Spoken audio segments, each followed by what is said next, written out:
This weekend marks 32 years since the Chinese communists ruthlessly crushed the student protests at Tiananmen Square, massacring the lives of many and the hopes and dreams of millions of Chinese people.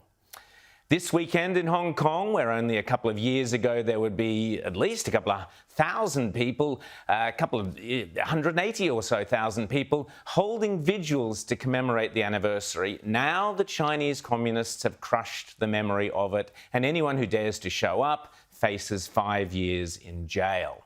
Tiananmen was, of course, where the famous Tank Man bravely confronted the tanks, one solitary individual who dared to stare down the steely might of the Chinese communist state, armed against those tanks with nothing but a plastic shopping bag. We don't know what happened to the brave man, but it's a safe bet his fate was not dissimilar to the doctor who first blew the whistle on the coronavirus some 18 months ago and was soon mysteriously pronounced dead.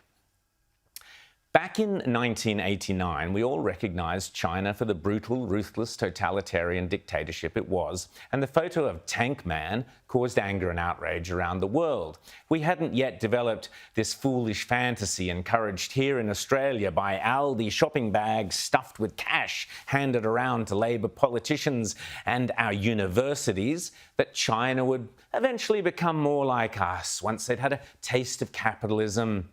What a joke. That was all part of the sleight of hand China pulled when they duped the British that they would keep the two systems that allowed Hong Kong to flourish as a capitalist powerhouse. That's all over now. But here's the irony. Rather than China becoming more like us, are we becoming more like them? Last year, we saw scenes in Victoria that I certainly never believed we would see in Australia. A police force as ruthless as in any tin pot totalitarian regime. Now, you're under arrest in relation to incitement. Incitement? What's that? Now, you're not obliged to say or do anything, but anything you say or do may be given evidence. Excuse me, incitement for what? What on earth? Excuse me, what on earth? Just put your phone down. Can you, like, record this? I'm in my pyjamas. What's this? I had an ultrasound in an hour. Yeah, she's pregnant, so...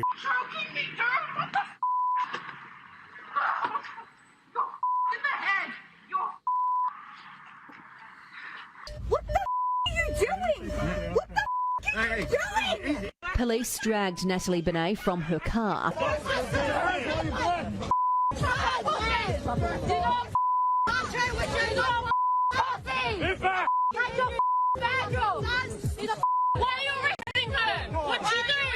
You've given me directions to bring on based on the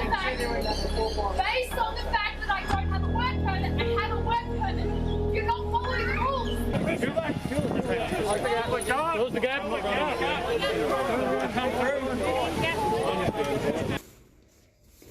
Leave my Don't break my stuff, you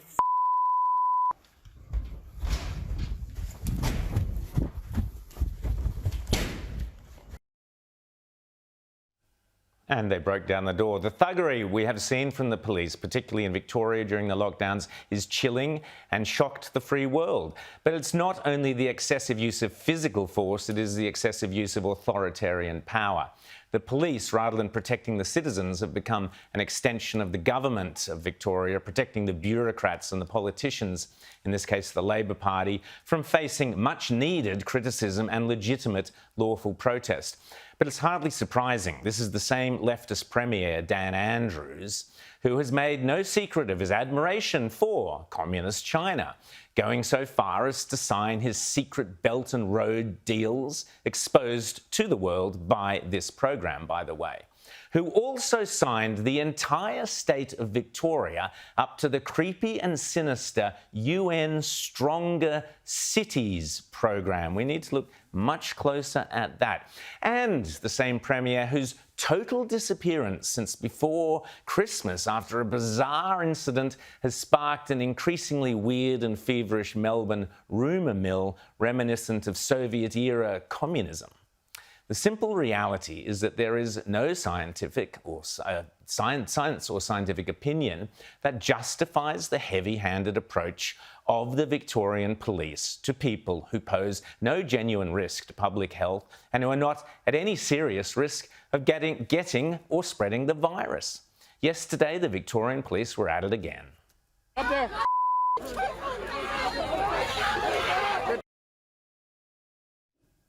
This was at a demonstration against the fourth Victorian lockdown in Melbourne.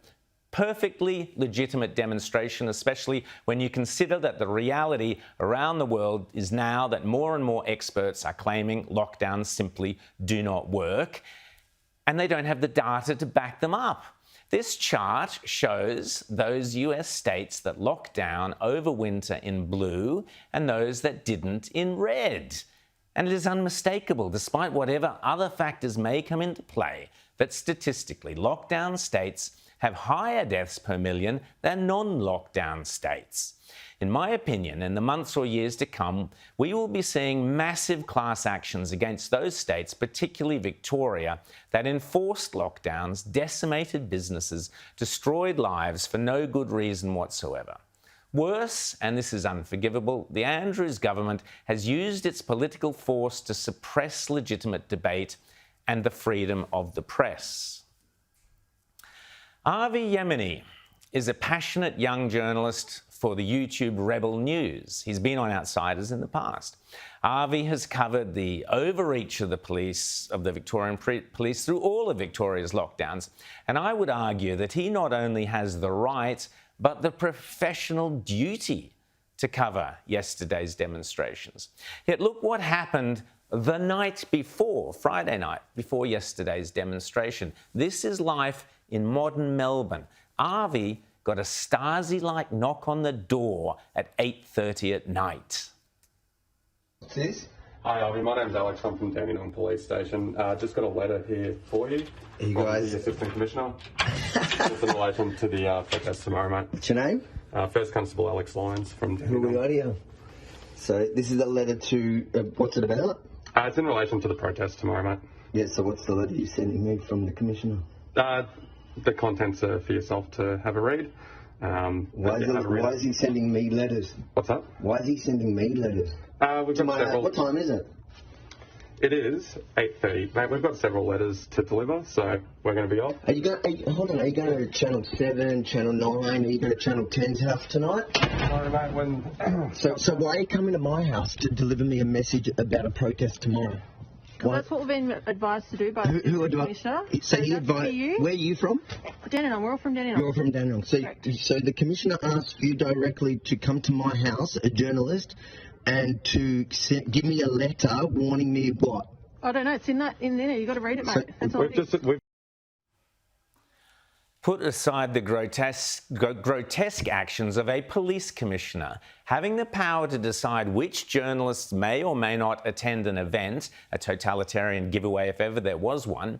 But you know we have crossed a very dangerous and scary line when the police start deciding in advance who is likely to commit possibly a crime in the future. Reminds me a bit of the totalitarian goons in Tom Cruise's Minority Report. What it is you're looking for. Flaws. You ever get any false positives? We are arresting individuals who have broken no law. But they will. The fact that you prevented it from happening doesn't change the fact that it was going to happen. The system can't be wrong.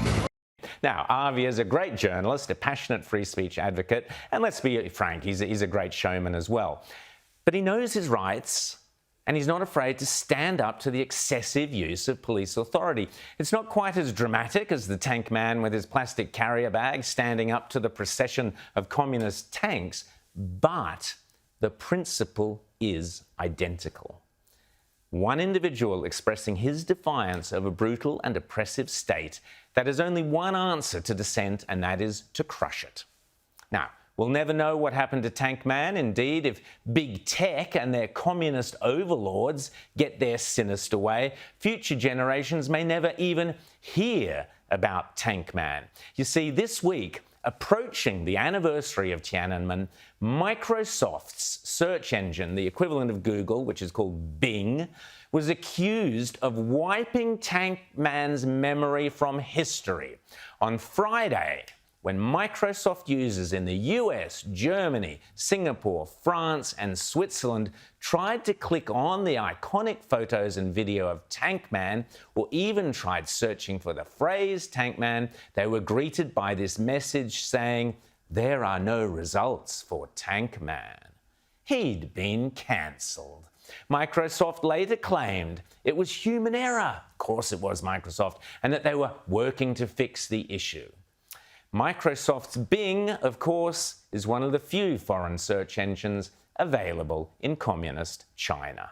On the anniversary of Tankman's brave and defiant sacrifice for big tech to appear to be playing along with the communist regime and wiping him from history is truly terrifying.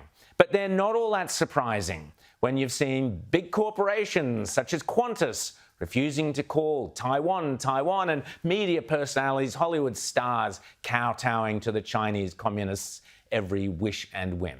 But this abuse of power is what we've come to expect from the same class of big tech oligarchs who not only made fools of themselves by censoring the lab leak theory about the Wuhan virus and then had to backflip last week, but who are now also determined to prevent Donald Trump from communicating with the public during next year's midterm elections. It's clear our liberties and freedoms are under assault in a way I never thought we would see in Western democracies.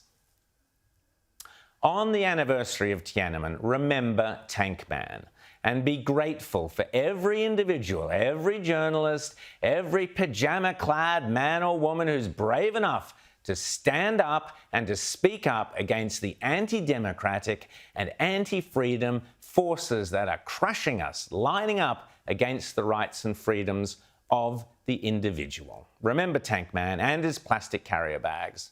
Unless we're prepared to stand up against the overreach of petty authoritarians and overzealous bureaucrats, they will carry on trying to crush us, and we can't have that.